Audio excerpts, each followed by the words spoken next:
La libération de Tonnerre, heure par heure.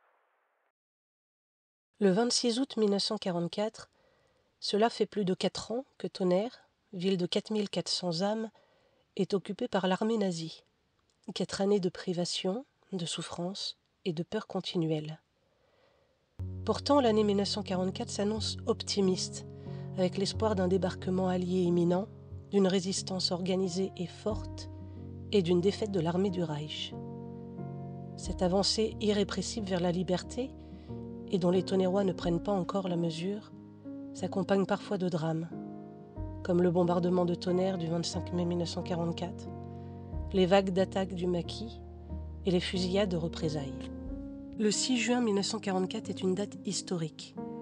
Le débarquement tant annoncé est devenu réalité. Les Français oppressés se mettent à espérer, tandis que les autorités allemandes deviennent fébriles. Lorsque les soldats de la première armée française débarquent dans le sud de la France, Tonnerre vient tout juste de voir partir le dernier camion de l'armée occupante. En effet, depuis le 22 août, on remarquait une effervescence chez les Allemands cantonnés à Tonnerre. Dans un grand fracas de bruits d'engins motorisés, de chenilles frappant le sol, d'avions volant en escadrille, les soldats ont fui. Ceux qui n'avaient pas de place dans les camions empruntaient tout ce qui pouvait servir à cette fuite. Vélos, brouettes, remorques ou voitures d'enfants, vaches, chevaux. Le 22 août, on apprend à Tonnerre la libération d'Avallon. Vient celle de Sens le 23. Le 24, on sait que les Américains sont à Saint-Florentin et qu'Auxerre est délivrée elle aussi. Ces libérations successives font refluer les troupes allemandes vers l'est, en direction de Châtillon-sur-Seine, par Tonnerre. Si bien que même libérés, les Tonnerrois voient journellement défiler des convois militaires et restent sur leur garde, partagés entre soulagement et crainte d'un retour des troupes. Le 24 août tombe une nouvelle que beaucoup attendaient. Dans l'émission de la BBC, Les Français parlent aux Français, est émis par 2 fois le message suivant. La chape descend sur Tonnerre. La chape descend sur Tonnerre. C'est le signal. C'est le signal des combats, de la libération. Journal de Paulette Fournier.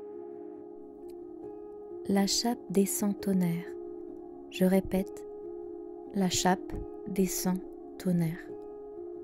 Cette phrase, au milieu des nombreux et énigmatiques messages de la BBC, ce matin du 24 août, nous frappa. C'était l'ordre de libération de notre ville donné aux résistants cachés dans les bois de la chape. Vendredi 25 août. Au petit matin et pour la première fois, se fait la jonction à Chablis de 3 groupes de résistance.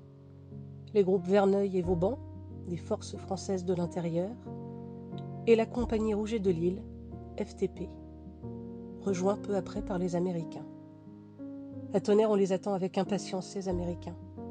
Chacun est sur le pas de sa porte et guette. Les drapeaux nazis sont descendus et remplacés par les drapeaux tricolores, remisés depuis plus de 4 ans dans les caves ou les greniers. Certains commencent à décorer les façades, d'autres à pavoiser les fenêtres. Dans l'après-midi, on entend des grondements de moteurs sur la route d'Auxerre. Les Américains, enfin ils arrivent. Les Tonnerrois se précipitent vers la rue Vaucorbe. Déception horrifiée. C'est un convoi de l'entreprise Todd, pleine de travailleurs et de soldats allemands. La peur gagne la ville, on cache les drapeaux, on s'enferme chez soi. Heureusement, le convoi s'éloigne vers l'est. Au même moment, des combats éclatent dans la forêt de Maulne. On entend le bruit de la fusillade jusqu'à Tonnerre. Les résistants combattants, une compagnie spéciale du groupe Verneuil, demandent du renfort à Chablis. Malheureusement, les FFI ne sont pas encore assez nombreux. Ce sont donc les groupes Diego et Kléber de la compagnie Rouget de Lille qui se portent à leur secours, soit environ 28 hommes commandés par Magendie, dit Meleki. Lorsqu'ils arrivent à 3 km de Tonnerre, à hauteur de la ferme de Fontaine-Géry, ils apprennent que les combats de Moulnes ont cessé. Ils décident néanmoins de passer la nuit à Tonnerre. Leur PC est installé dans la mairie où Meleki fait le point avec les autorités et convient des mesures à mettre en place afin de garantir l'ordre. Couvre-feu, patrouille de volontaires, etc. 21h. Devant la pharmacie Gérard, rue de l'Hôpital, s'arrêtent 3 véhicules américains, dont une voiture radio. Ils sont là, les Américains. Tonnerre est définitivement libéré. La foule laisse exploser sa joie. Prenant attache auprès des autorités militaires sur place, le chef du détachement US promet un appui conséquent pour le lendemain. Pour assurer la défense de la ville, Meleki place ses 2 groupes avec fusils mitrailleurs aux sorties de la ville côté Dijon et Auxerre. Les Américains, eux, surveillent les autres entrées de ville. Samedi 26 août. Le 26 août 1944 est une belle journée d'été.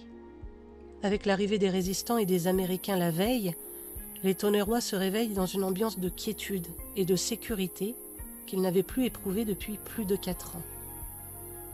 7 heures du matin. Le passage de quelques avions allemands, très bas, ne ternit pas cette atmosphère nouvelle. Aujourd'hui, il est convenu de fêter la libération. Vers 8 heures, les cloches sonnent à toute volée et les habitants s'attellent joyeusement à décorer maisons et rues, tandis que d'autres discutent tranquillement avec ces jeunes FFI, FTP, tout auréolés de fierté. Journal de Paulette Fournier. Vendredi 25 août. Sous un ciel d'une pureté admirable, on vit flotter sur la mairie, la gare, la gendarmerie, les bâtiments publics ou maisons privées, notre drapeau tricolore, caché depuis 4 ans, au plus profond des caves, ou sous des soupentes difficilement accessibles. Les emblèmes à croix gammées, les poteaux indicateurs allemands furent jetés à bas et piétinés. Les rues, où partout éclatait la joie, étaient sillonnées de groupes de jeunes gens, les FFI, qui chantaient la Marseillaise ou le chant des partisans. 8h30. Les sentinelles des patrouilles volontaires reviennent avec 7 prisonniers allemands, 2 soldats et 5 hommes du groupement Todd, en civil ou déséquipés. En effet, avec les fuites dans le désordre des troupes occupantes, les embuscades, le harcèlement continu des maquisards et la perspective d'une défaite de plus en plus assurée, beaucoup de soldats allemands, perdus, blessés, épuisés ou démoralisés, préfèrent se constituer prisonniers. La veille, par exemple, les FFI du Maquis-Ayo en ont ainsi récupéré 21. Meleki, apprenant au même moment que 2 de ses camarades ont été massacrés par les Allemands, conduit les 7 prisonniers jusqu'au cimetière Saint-Pierre. Là, munis de pelles, on leur ordonne de creuser une fosse. Malgré les suppliques de certains Tonnerrois et de l'archiprêtre Bayot, ils sont aussitôt fusillés. Pour les quelques habitants au courant de cette exécution, c'est la peur, car on connaît la capacité de représailles des troupes hitlériennes. 10 heures. Un habitant de Tonnerre, Léon Missler, revenant de la ferme Saint-Jean, affolé, signale la présence des Allemands à 1,5 km de Tonnerre sur la route de Tanlay. Le convoi de 4 camions est à l'arrêt. Les soldats semblent en train de ramasser des munitions laissées la veille et de casser la croûte. En tout cas, aucune agitation ne laisse deviner qu'ils sont informés de la situation de Tonnerre. Il faut vite renforcer le poste de la Grange Aubert. Meleki fait retirer son fusil mitrailleur de la sortie d'Auxerre pour renforcer l'entrée de la ville côté Dijon. À cet endroit, si la route fait une légère courbe, la visibilité est excellente et permet de surveiller les véhicules engagés dans la côte au-dessus de Vauplaine et du Petit Berru. L'agent de liaison Max part demander du renfort aux Américains. Les combattants ont à peine fini d'installer les fusils mitrailleurs que le convoi allemand apparaît au détour d'un virage et amorce sa descente vers Tonnerre. 10h15. Lorsque le convoi n'est plus qu'à 30 mètres des résistants, ces derniers ouvrent le feu. Le premier camion, fauché, finit sa course dans le fossé. Tous les occupants sont neutralisés. Le deuxième camion se met en travers de la route et bouche le passage aux autres véhicules allemands. Tous les occupants du deuxième camion sont neutralisés à leur tour. Journal de Paulette Fournier. Samedi 26 août 1944. Tôt le matin.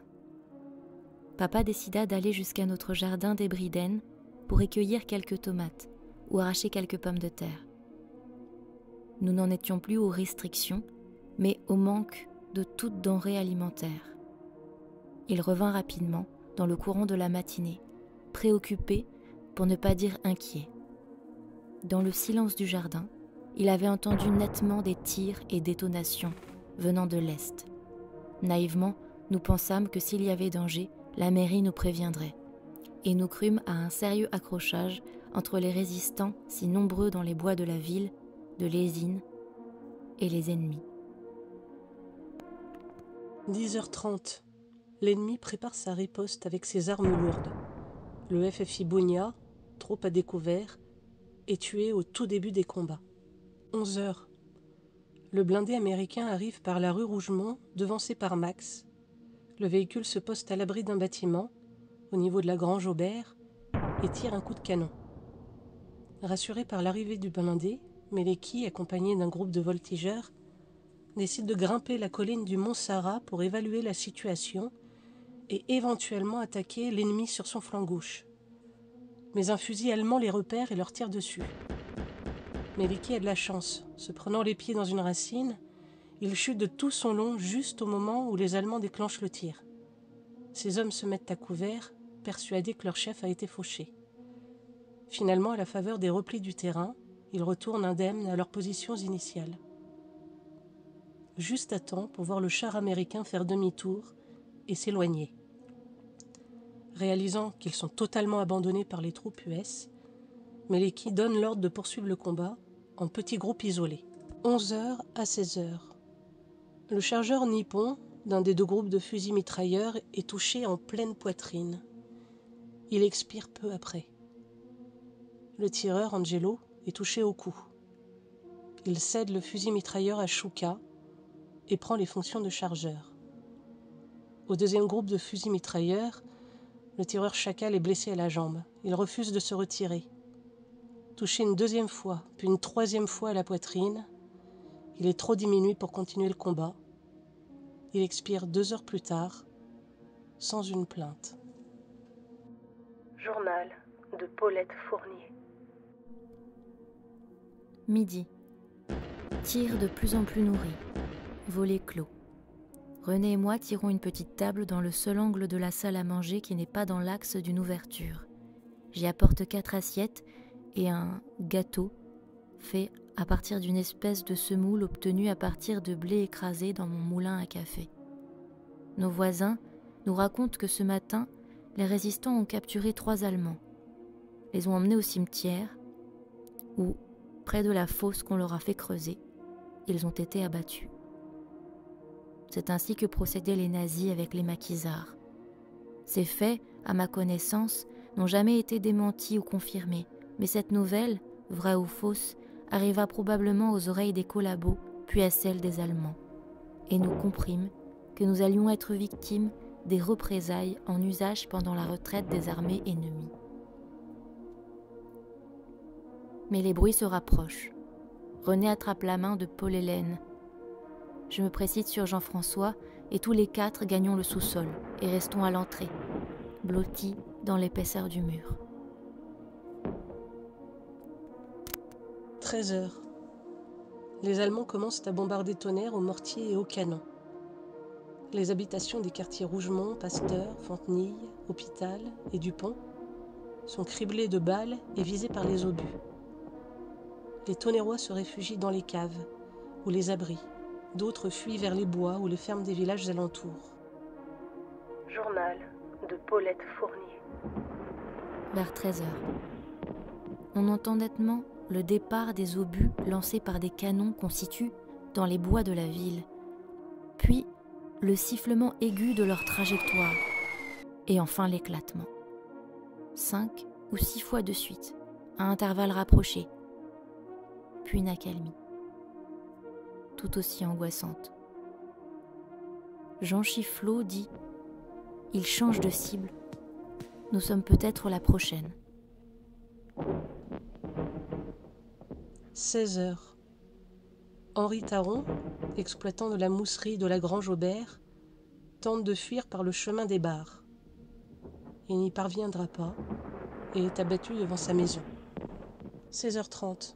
On apprend qu'un char américain entre à Tonnerre Mais il repart aussitôt par la vallée de l'Armançon, refusant de s'engager dans le combat, malgré les suppliques des Tonnerrois.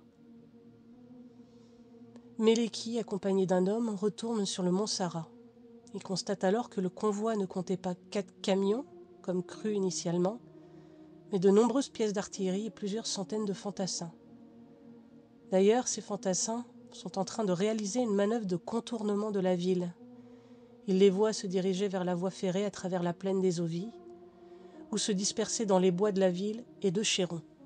Vers 16h45, le point de résistance de la Grange Aubert cède. Les hommes de Rouget de Lille, à court de munitions, sont obligés de se replier comme ils le peuvent. Les Allemands avancent alors prudemment vers la ville et commencent à fouiller les maisons du cottage.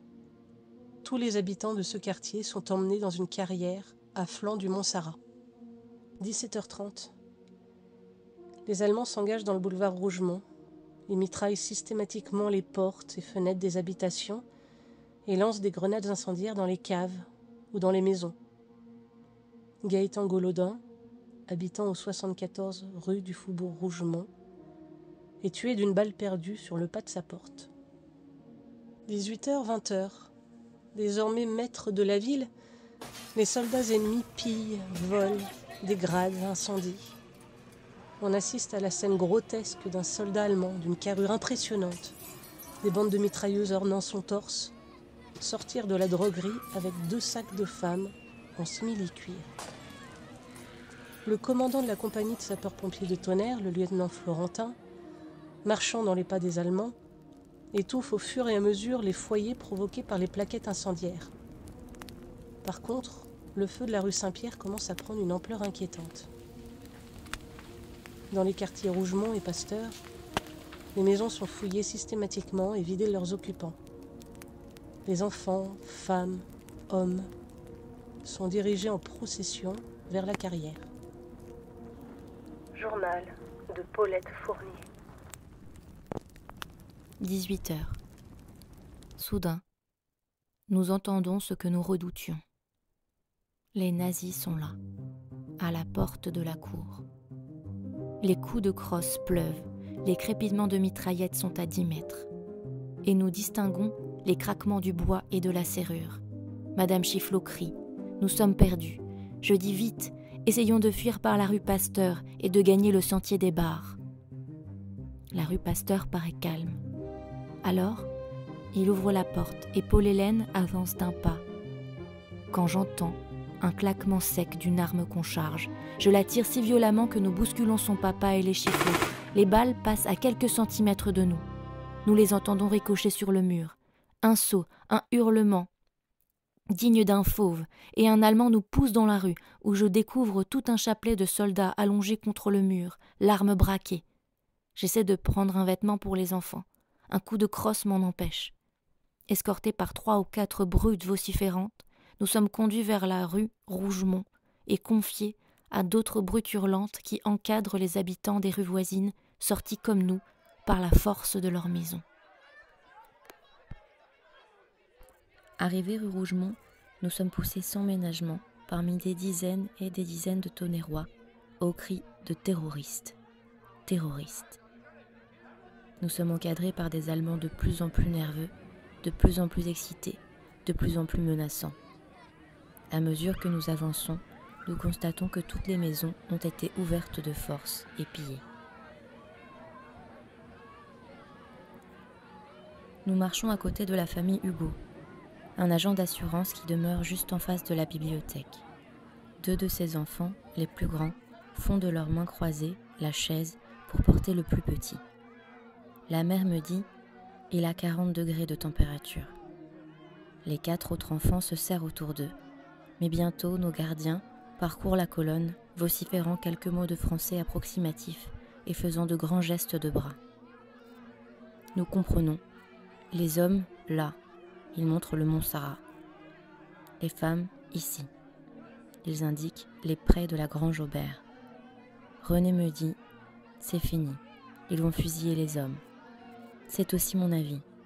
Quant aux femmes, il n'est pas difficile de deviner ce que ces brutes avinées veulent en faire.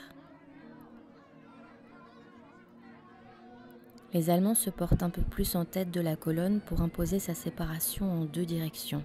Mais personne n'obéit. Ils doivent opérer eux-mêmes, poussant quelques hommes pendant que d'autres essaient de retenir les femmes.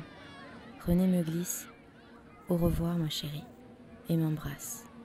Comme il s'apprête à embrasser les enfants, je dis « Non, on va essayer. Suivez-moi ».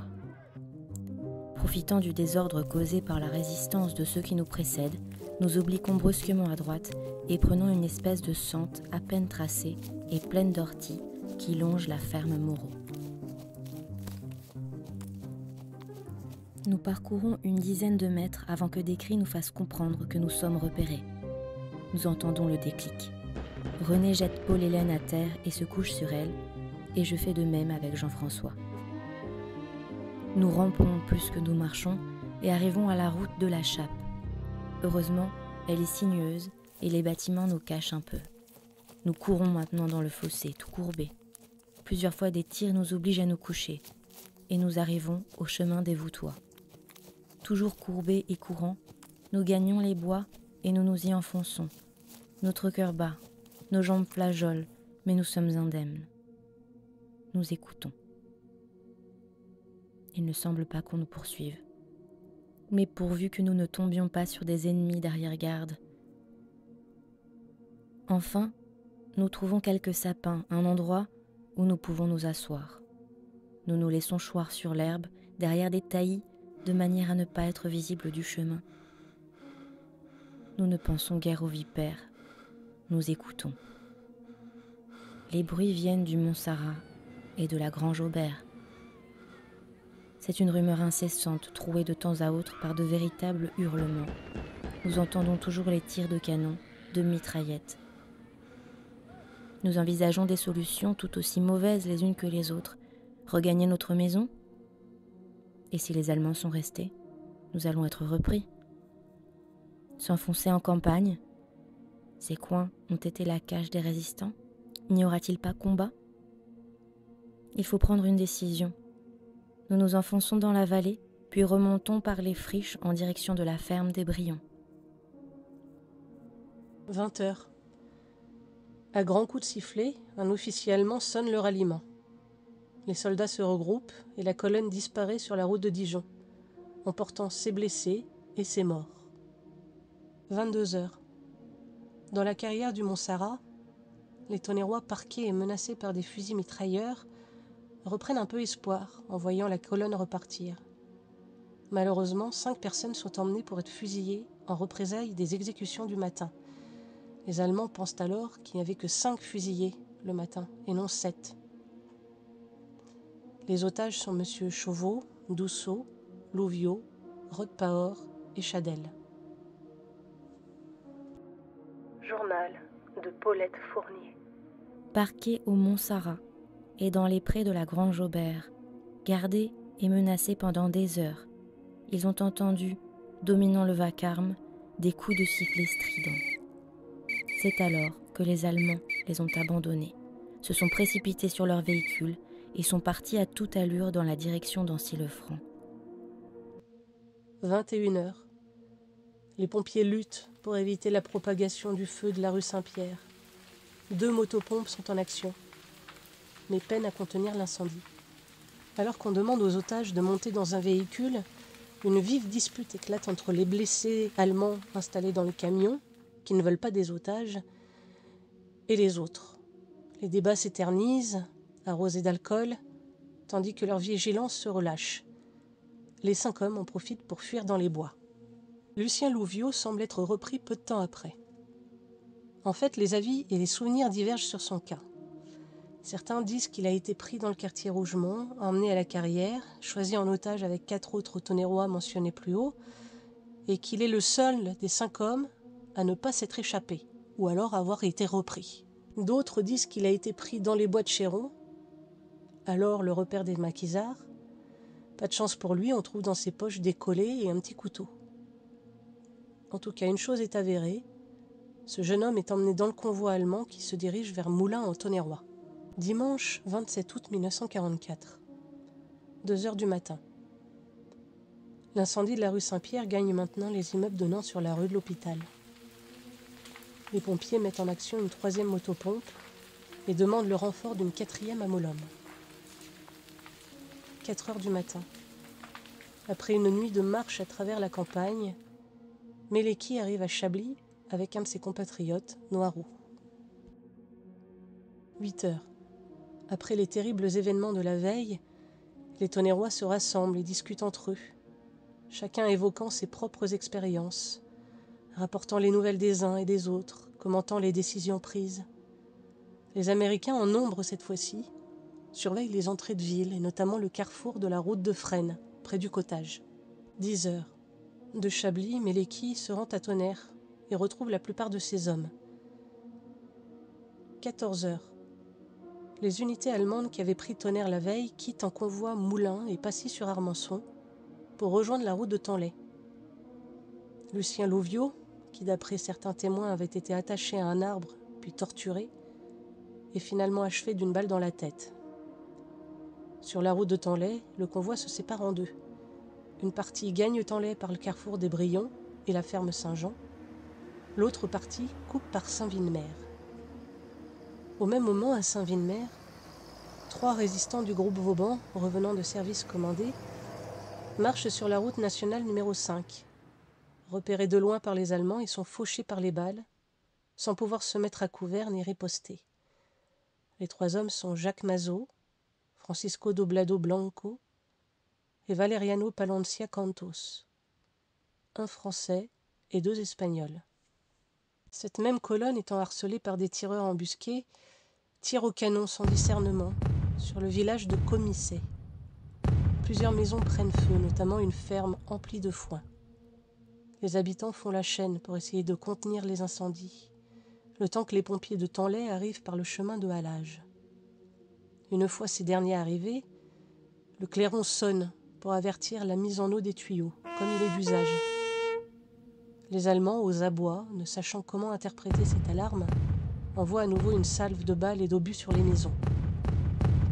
René Picoche et Georges Rigaud, qui aidaient à éteindre l'incendie, sont tués. 14h30. Sur les hauteurs du village de Comissé, les résistants, assurés cette fois du plein soutien des Alliés, demandent un appui aérien. Une escadrille canadienne bombarde le convoi allemand. Une 40aine de véhicules est incendiée à la sortie du village. Le feu est si intense qu'il se propage aux champs alentours. La colonne allemande repart direction Saint-Martin sur Armançon. 15 heures.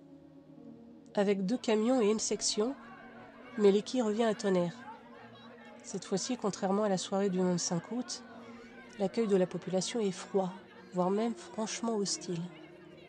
Une partie des Tonnerrois lui reproche ses décisions précipitées de la veille, avec les conséquences que l'on connaît. Essayant de les rassurer au mieux, il promet de ne pas tuer d'Allemands dans la ville s'ils revenaient. Au même moment, la colonne allemande arrive à Saint-Martin. La plupart des habitants, ayant vu et entendu le bombardement du village voisin, est allé se réfugier dans une grotte au milieu des bois. Lors de la traversée du village, à l'affût des terroristes, les ennemis font quelques otages, des villageois, qu'ils enferment dans une grange. Une partie du convoi reprend la route vers l'est. Dans la soirée, Verneuil entre à Tonnerre et instaure Malo comme commandant de la place. Il a alors une explication avec Meleki, qualifiant le combat du 26 août de connerie, et demande à la compagnie Rouget de Lille de quitter Tonnerre sur le champ. Meleki répond qu'il s'était rendu à Tonnerre pour porter secours aux hommes de Verneuil et que si les renforts des FFI étaient arrivés plus tôt la veille, cela aurait peut-être changé la face de la connerie. Dans la soirée, à Saint-Martin sur Armançon, quelques habitants sont toujours prisonniers des Allemands. Ces derniers se font servir des repas par les villageois et tentent, comme ils le peuvent, de réparer les véhicules endommagés. Lundi 28 août. À l'aube. Les otages de Saint-Martin, n'entendant plus leur geôlier, sortent timidement de la grange. Personne. Ils regagnent leurs maisons respectives, au grand soulagement de leurs proches. Matin. À Tonnerre, les FFI et les Américains sillonnent la ville et gardent les carrefours. Les Tonnerrois se sentent protégés, mais la crainte du retour des Allemands est omniprésente. pour preuve, une rumeur se répand qu'une colonne de 2000 hommes de soldats allemands marche sur Tonnerre. Au fil des heures, cette rumeur enfle, se gonfle pour atteindre le nombre de 35 000 hommes. Il n'en est rien, évidemment, mais on ne gomme pas 4 années de peur incessante en une seule journée. 14 heures. Des voitures allemandes se dirigent vers la ville. Elles sont immédiatement repoussées par des tirs de mitrailleuses. 17 heures. Meleki revient à Tonnerre, une dernière fois, pour emporter les dépouilles des 3 FTP morts au combat du 26 août. En ville, on continue de discuter des événements de l'avant-veille. Des FFI de Carré-les-Tombes expliquent que le groupe Rouget de Lille n'avait pas à attaquer ainsi, si peu armé, ni même fusiller les soldats allemands. La confusion règne dans les esprits des Tonnerrois. Mais l'heure est à la fête, celle de la libération de la ville, enfin. Dans la soirée, défilé de la résistance à Tonnerre, sans les FTP de la compagnie Rouget de Lille. La foule acclame les héros, puis rentre chez elle avant le couvre-feu de 21h30. Mardi 29 août 1944, 4 heures du matin. La ville se réveille au son des mitrailleuses. Une voiture allemande traversait Tonnerre. Elle a été mitraillée rue de l'hôpital. Les 2 Allemands qui l'occupaient sont morts. Les Tonnerrois s'émeuvent. Le bruit court que l'Allemagne déclare la guerre à la France et rompt ainsi l'armistice de 1940. Encore la guerre. À la différence que la résistance deviendrait une armée régulière et qu'elle serait aidée des forces alliées. Cette fois-ci, le rapport de force pencherait nettement en faveur de la France. 11 heures. Funérailles des 3 résistants des combats de la Grange-Aubert au cimetière de Villeneuve-sur-Yonne. Au même moment, à Tonnerre, la 3e compagnie du régiment Verneuil est envoyée à Saint-Martin où l'on note la présence de quelques Allemands. Arrivé en vue du village, dans cette longue et plate vallée qui longe le canal, le camion de tête freine. On devine au loin, de l'autre côté du bourg, un véhicule ennemi à l'arrêt. Les résistants envoient une rafale de fusils mitrailleurs qui a l'effet escompté. Les soldats se mettent à l'abri dans les buissons et fossés. Par contre, les FFI n'avaient pas vu le petit groupe d'hommes allemands qui étaient sur leur flanc droit au niveau de la route de Commisset à Saint-Martin. Ces derniers ripostent et criblent le camion de balles. Le conducteur, sous le feu ennemi, parvient à faire demi-tour et à garer le véhicule en lieu sûr. Les hommes de la résistance se terrent dans les fossés. Lorsque la fusillade se calme, ils tentent de contourner l'ennemi. 13 heures. Malheureusement, les Allemands s'étaient déplacés aussi, et fauchent Raymond Guérémy qui rampait dans un champ de betteraves. Le combat se fige ainsi, chacun tenant ses positions. Lorsque tout à coup, venant du village en direction de Tonnerre, un véhicule tout-terrain ennemi arrive à hauteur des tireurs de tête et lance une première grenade. Elle atterrit dans les jambes de Maurice Lanier qui est grièvement blessé. La 2e grenade arrive au pied d'André Charbonneau. Heureusement, elle n'a pas été amorcée. Les occupants de la voiture sont mitraillés copieusement. L'un meurt sur le coup, l'autre sort grièvement blessé. À Tonnerre, on entend bien les bruits de la bataille, mais sans trop s'inquiéter, car l'heure est à la fête et au défilé des résistants. Un docteur et une infirmière, Edith Voll, sont envoyés à Saint-Martin. À leur arrivée, la bataille reprend de plus belle. C'est sous le feu ennemi qu'ils soignent les blessés et qu'ils ramènent à l'hôpital Maurice Lanier et le soldat allemand, peut-être Kurt Schubert ou Erwin Ladwein. Plus tard, à court de munitions, les résistants rejoignent le camion et regagnent Tonnerre. Au même moment, une automitrailleuse américaine guidée par Pierre Blot tente de prendre à revers les Allemands par Molhomme. À leur arrivée à Saint-Martin, les ennemis étaient déjà partis. Ce furent les derniers combats de la libération du Tonnerrois. Après-midi, les résistants retournent à Saint-Martin pour récupérer le corps de Raymond Guérémy. 20 heures. Décès de Maurice Lanier à l'hôpital de Tonnerre. Une chapelle ardente est dressée dans la sous-préfecture où sont exposées les dépouilles des résistants Lanier et Guérémy. Dans la soirée, 2 Allemands sont retrouvés dans une cave du quartier Vaucorbes. Ils sont faits prisonniers.